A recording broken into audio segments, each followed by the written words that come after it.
Hey everyone, Jody here. Over the next few episodes, we're going to bring you some recent favorite conversations. They're worth listening to again if you've already heard them, and for many of you, you'll be hearing them for the very first time. Look, we're giving ourselves a little bit of a break over the next week or so. I'm at the TED conference all week doing some stuff related to that new series of mine, Good Sport. Niki and Kellie are in the home stretch of the academic year. And most importantly, our researcher, Jacob Feldman, is getting married. So a much-deserved break, and congratulations to Jacob. We're all very excited about that. Okay, here we go with a recent favorite episode, and we will be back very soon with brand new episodes. Hello, and welcome to This Day in Esoteric Political History from Radiotopia. My name is Jody Avergan. This day, well, there isn't a super specific hook here, if I'm being honest, because this episode we're really looking at a series of events that took place in the mid-1800s, starting in 1830 and then ongoing through the Civil War into the years after. We're talking about what came to be known as the Colored Conventions movement. This was a series of events in which already free and once captive black people came together in state and national political meetings, conventions, a critical space in which they found political and economic power and really set the stage for what would come after emancipation and the Civil War. Many of the first conventions took place in Philadelphia, but then others took place in New York, Albany, Pittsburgh. Eventually, more than 200 state and national colored conventions were held between 1830 and all the way actually into the 1890s.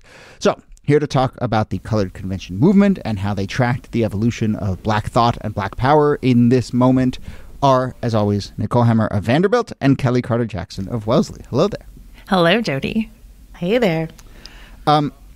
I have such a silly note to start on here, but in reading about these, they feel like conventions, like boring conferences sometimes. Like people get on a train and they go to like a church in Philly, and I haven't seen any reference to a lousy buffet menu or whatever, but like it just feels like, on the one hand it's this wonderful space of empowerment or whatever, on the other hand I'm like, I could see people being like, "Oh man, there's one in Albany next week, and then 2 weeks from after that, it's like I'm on the circuit." Democracy is an endless meeting. Such a silly place to start, but it is true, and it does paint a picture that there is this like milieu of thought and people who are all sort of committed to a cause and getting together to talk and meet and move forward, and they have competing agendas, and they get together and they have meetings and there's seminars and and it feels like the academic convention circuit. Yeah. I mean, I have to credit the colored conventions because there's probably not very much of a force and freedom without them. I mean, I used this resource so much for my own work to get a pulse or an idea of like what black leaders were thinking about during the 1830s and 40s and 50s. And it's such a treasure trove. Actually, I also want to shout out to like Gabrielle Foreman and all of her like incredible team. They put together this digitalized collection, the Colored Conventions, in which you can actually look up and see for yourself what all of these documents are saying. And a lot of it is kind of like reading the minutes of a meeting, like it'll be like resolved, we hold belief, or we believe, yada, yada, yada. And they're either talking about, again, something really mundane or something simple or something like, should we publish this speech? Should we, what do we think about temperance? What do we think about this person? And what's our stance going to be about this? Like some of it's really political, some of it's a little personal. But it's just a light that you get to see on like, what are the conversations that black people are having amongst themselves pretty much in the North. And it's incredible. It really is. Were there any themes that were surprising to you as you started to dig into this, especially in the work leading up to your book? Oh yeah, so one of the really big votes that I look at in the Colored Conventions is Henry Highland Garnett's address to the slaves. He gives this speech that's probably one of the most radical speeches of the 19th century, next to like David Walker's appeal. And in it, it's so incendiary. I mean, he's telling black people like, rise up, fight against your masters. I mean, and there is a good portion of the convention members that are like, oh yeah, we got to publish this. And there are other people that are like, no, we cannot publish this. And they take it to a vote, and he loses the publication of his speech by not that many votes. I think it's like 12 votes. It's not a lot. And a few years later, they do eventually publish it, but it also shows you like how they change their stance over time to say like, actually his speech really is acceptable. And it actually really does address one of the ways that we should think about abolishing the institution of slavery. So, I mean, that's a much more maybe serious discussion, but there are also discussions about like whether we should let women speak, you know, like there are things that are also somewhat maybe trivial, but they're still insightful into what they're centering in their conversations. What's so fascinating, Kellie, to me about this is that the Colored Conventions Project has been around for like a decade. And what you quickly learn about these conventions are they're a key political institution in 19th and early 20th century U.S. history. I mean, in a time when, honestly, in a time when Black people across the country were being stripped of the right to vote in new constitutions in the early 19th century, when the Supreme Court in the late 1850s was declaring that Black people could not be citizens of the United States, enslaved or free, South or North, that throughout all of these changes, including the war and emancipation and Reconstruction, and then the rise of Jim Crow and segregation and disenfranchisement, that these conventions were a place of Black political organizing that had to adapt to pretty rapidly changing conditions, and that were absolutely key to Black political development in the U.S.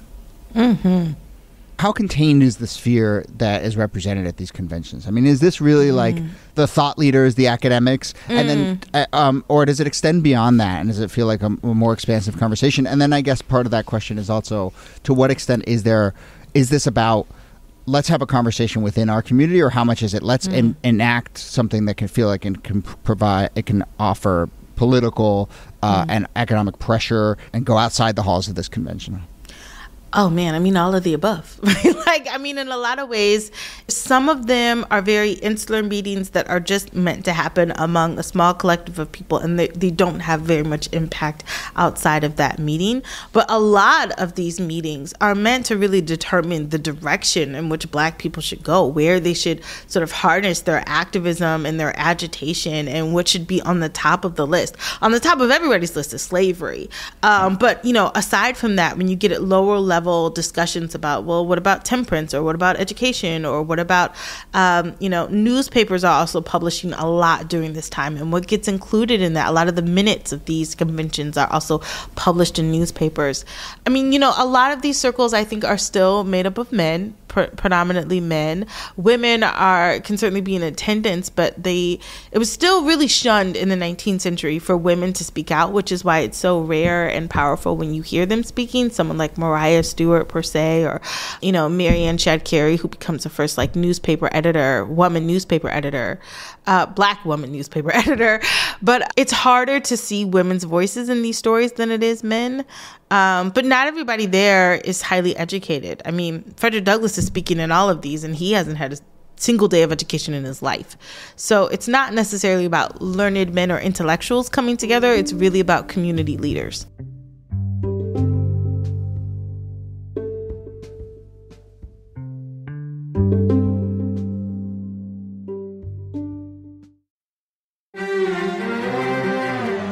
You're used to hearing my voice on the world, bringing you interviews from around the globe. And you hear me reporting environment and climate news. I'm Carolyn Beeler. And I'm Marco Werman. We're now with you hosting The World Together. More global journalism with a fresh new sound. Listen to The World on your local public radio station and wherever you find your podcasts.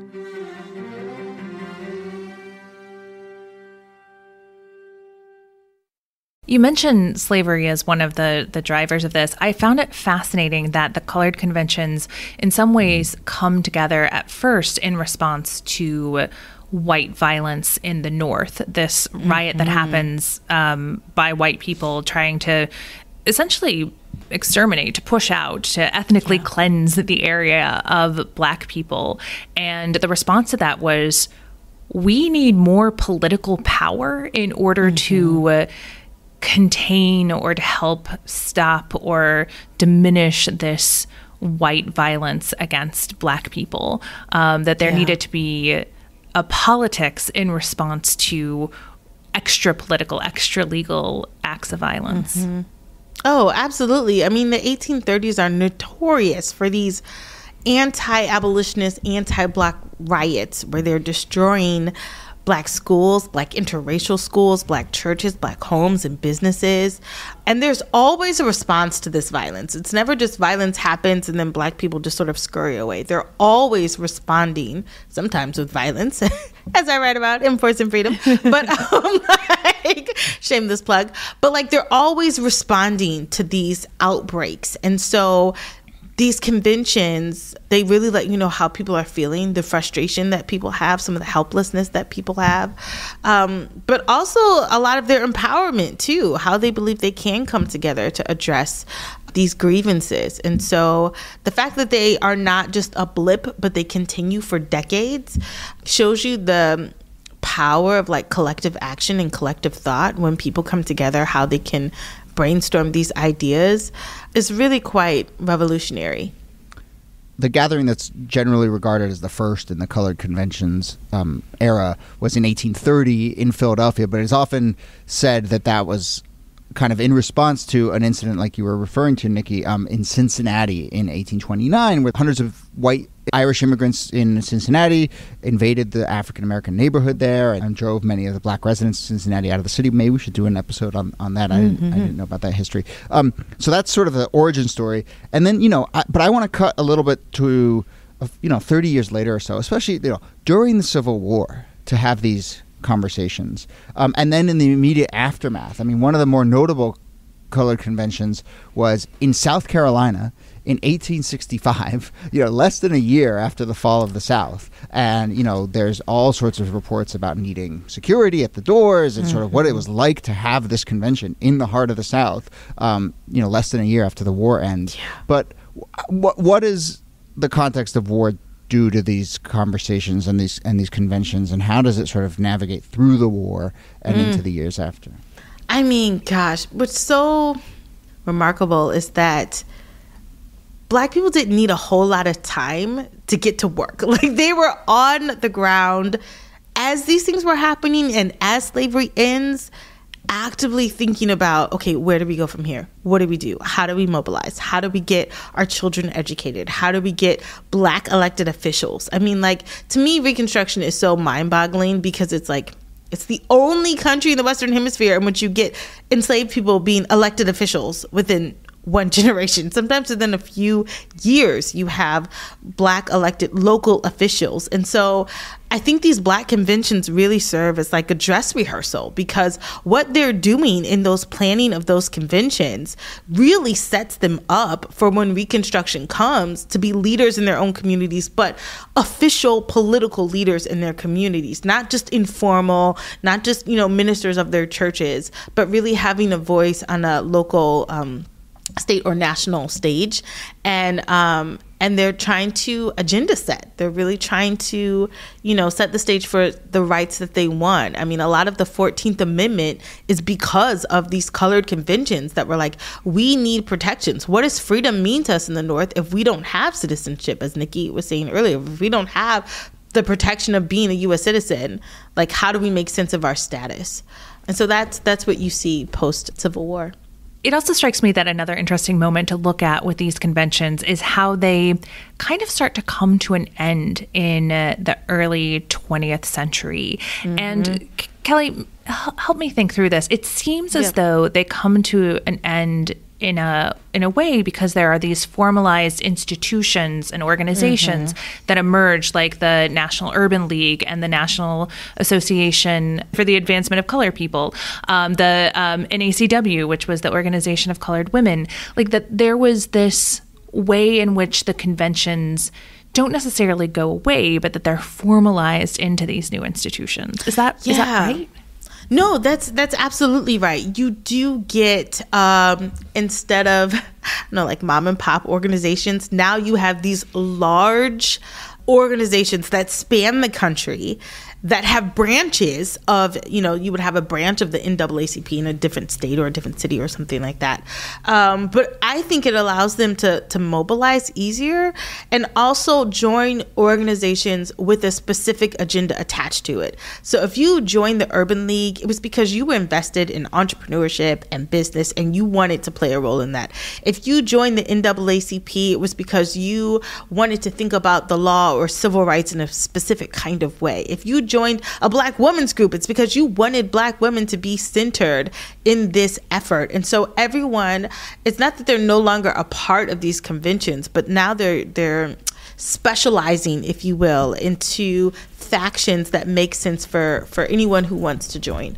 All right, well, that will bring us to the end of the episode. But one more shout out for the Colored Conventions Project, which the website is just coloredconventions.org. We will put a link in there, but it's an incredible resource and a really well-designed project, and you can go learn all about this. So go check that out if you want to learn more, and I'm sure we will revisit a lot of these strands in future episodes, but that's the end of this episode. Nicole Hemmer, thanks to you. Thank you, Jody.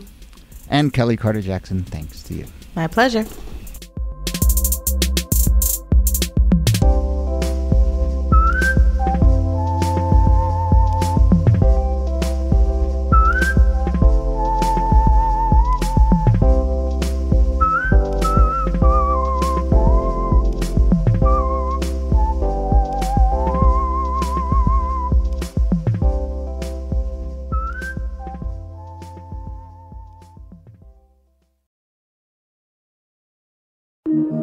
Radiotopia. From